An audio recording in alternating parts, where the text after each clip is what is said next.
इस बार बैटर्स में टॉप 5 की लिस्ट में ज़्यादा पाकिस्तानी नज़र आ रहे हैं। अब तक हम जो पीएसएल की हिस्ट्री देखें तो ज़्यादातर आपको फॉरेन स्टार्स नज़र आते थे टॉप रन स्कोरर्स में।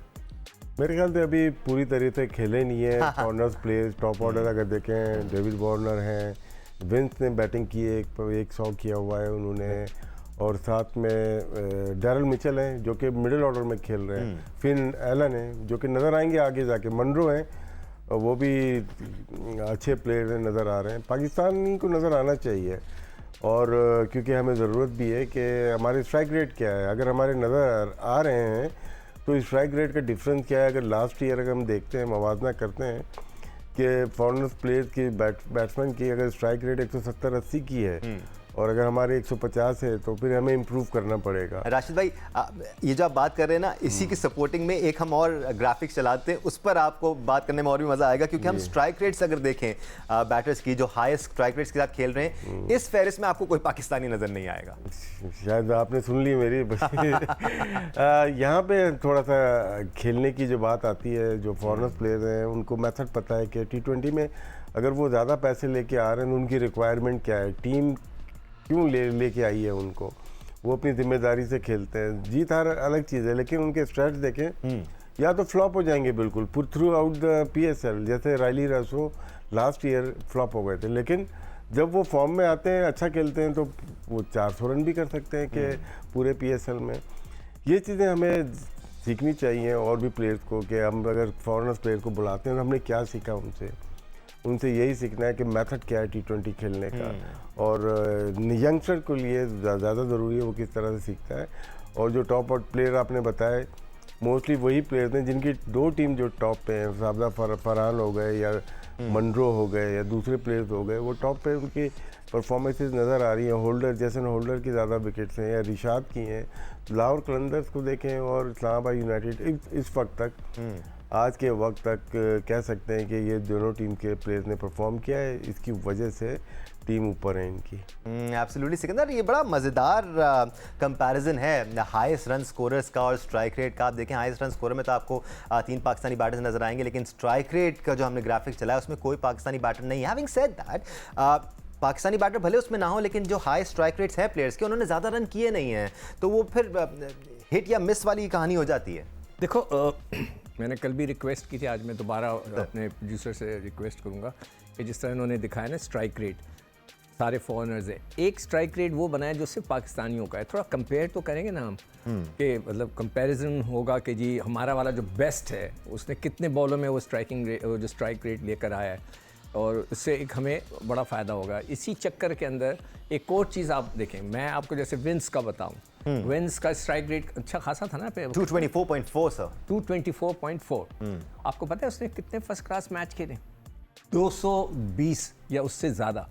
यार वो फर्स्ट क्लास क्रिकेट खेलते हैं। आप जो है स्ट्राइक फोर्स बना दिए, मतलब हम स्ट्राइक रेट बढ़ाने के लिए स्ट्राइक फोर्स बनाइए। स्ट्राइक फोर्स के जो लड़के हैं उनको आपने खेलते देखा है?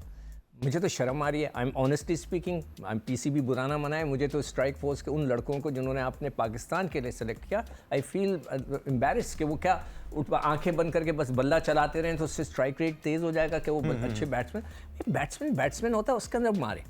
तो वो जब तक आप सही नहीं करेंगे, वो आप अपने लड़कों को फर्स्ट क्लास क्रिकेट नहीं खिलाएंगे। अब मुझे नहीं पता कि भी ग्रेड 2 हो रही है ना शायद राशिद? जी ग्रेड 2। अच्छा, ग्रेड 2 में अंडर 19 की टीम खेल रही है?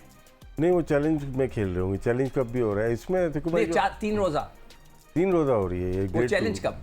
वो चैलेंज कब इंटर डिस्ट्रिक्ट हो रही है ना? नहीं, मैंने ये राइटिंग में रिक्वेस्ट देकर आया था मोहसिन नकवी साहब को, उन्होंने उठा कर इंस्ट्रक्शन दी थी मेरे सामने नियाजी साहब को कि जी ये आप करें कि अंडर 19 टीम को आप 3 डे में डाल दें, इसलिए कि बाद में गायब हो जाती है अंडर 19, किधर गई, कहाँ गई, किधर है, किसी को कुछ नहीं पता लगता।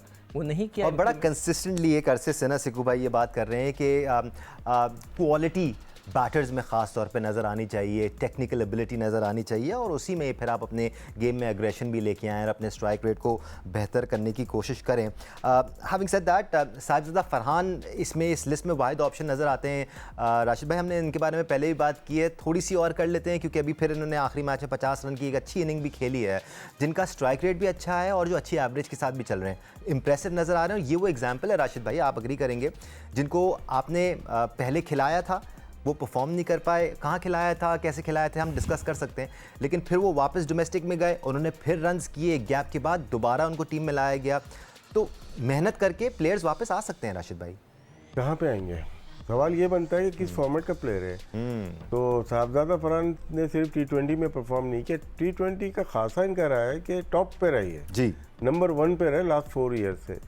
और लेकिन इनका हम फर्स्ट क्लास, जैसे सिको भाई बात करते हैं, फर्स्ट क्लास में टॉप किया है इन्होंने, टॉप कंसिस्टेंटली किया। हाँ, 3-4 सीजन में आप इनके देखें अगर नंबर्स अच्छे रहे, लिस्ट ए में देखेंगे उसमें भी टॉप पे हैं। तो जब मेरे पास ऐसा प्लेयर आएगा, मैं मैनेजमेंट में होऊंगा, तो मैं बोलूँगा यार इसको तो मैं तीनों फॉर्मेट में ला सकता हूँ, एक में तो चलेगा ये। हमने क्या किया है कि निपटाते हैं प्लेयर्स को कि यार इसको वहाँ भेज देते हैं, करेगा तो ठीक है, वाह वाह हो जाएगी हमारी, नहीं किया तो फिर वापस हम प्लेयर्स को लेके आ जाएंगे। जो तीनों फॉर्मेट में कर रहा है ना, वो अच्छा प्लेयर होता है, उस पर आप नज़र होनी चाहिए कि कहीं पे भी हम वो टेस्ट मैच में एज ए ओपनर ट्राई कर सकते हैं, लिस्ट ए में एज ए ओपनर, या वनडे इंटरनेशनल में।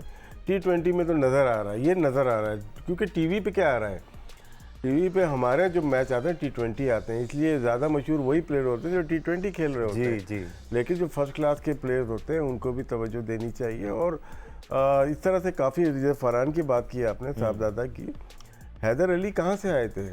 ठीक है, पाकिस्तान अंडर 19 से जब डेब्यू हुआ उनका 2019-20 में, उन्होंने 99 रन बनाया, कुछ रन बनाए थे।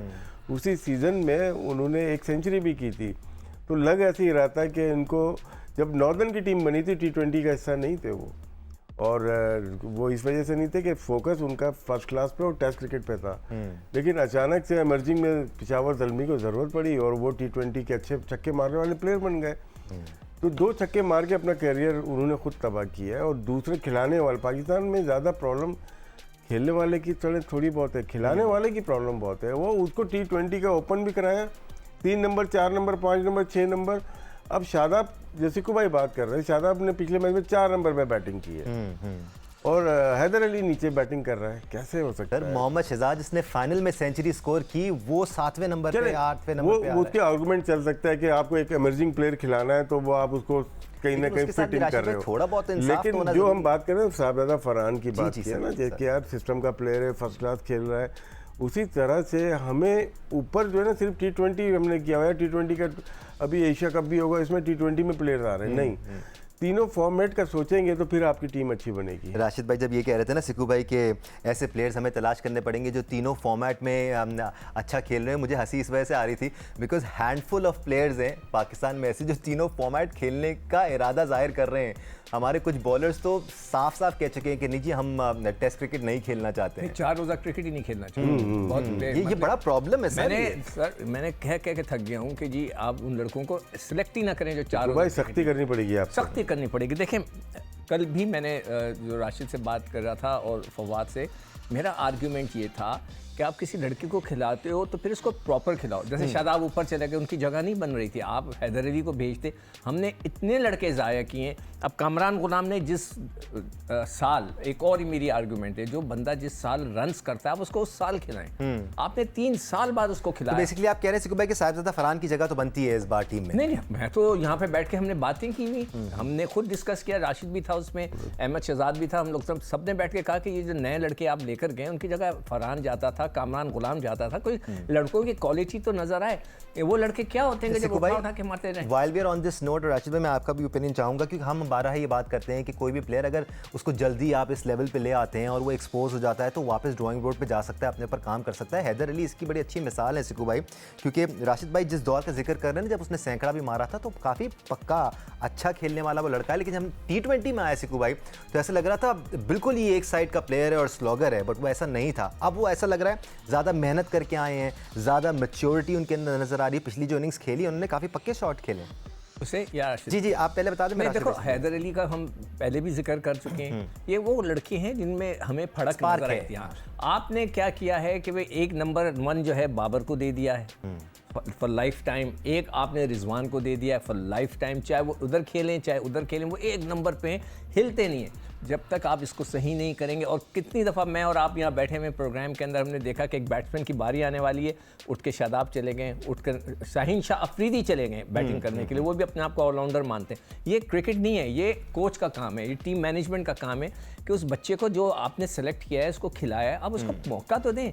कल मैं जो शहजाद की बात कर रहा था कि आप लोग कह रहे थे, मैं उसकी क्वालिटी की बात नहीं कर रहा था, मैं कि वो क्यों सेलेक्ट हुआ, मैं सिर्फ ये कह रहा था 4 गेंदें आप किसी से कराते हैं वो क्या होगा, उस बेचारे बच्चे के साथ ज्यादती नहीं है, आपने उसको टीम में डाला, वो है भी बैटिंग ऑलराउंडर, हाँ बॉलिंग ऑलराउंडर नहीं है। मतलब उससे पहले आप कौन चला गया, शायद आप खुद उठ के चले गए। बिल्कुल। भाई आप हम इस लीग को जब तक आप इस तरह डिज़ाइन नहीं करेंगे कि इसमें आपने अपने लड़कों को भी बनाना है तो फिर फ़ायदा नहीं है। हम डोमेस्टिक क्रिकेट को भी इसी तरह डिज़ाइन करें कि हमारे अपने लड़के उससे प्रोड्यूस हों, उनकी क्वालिटी बढ़े।